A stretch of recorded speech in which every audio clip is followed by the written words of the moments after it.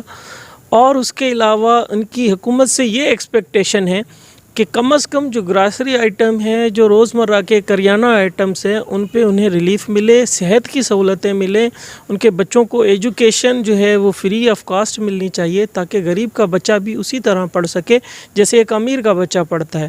غریب کا جیسے علاج اسی طریقے سے ہونا چاہیے جس طرح ایک امیر اپنا علاج کروا لیتا ہے.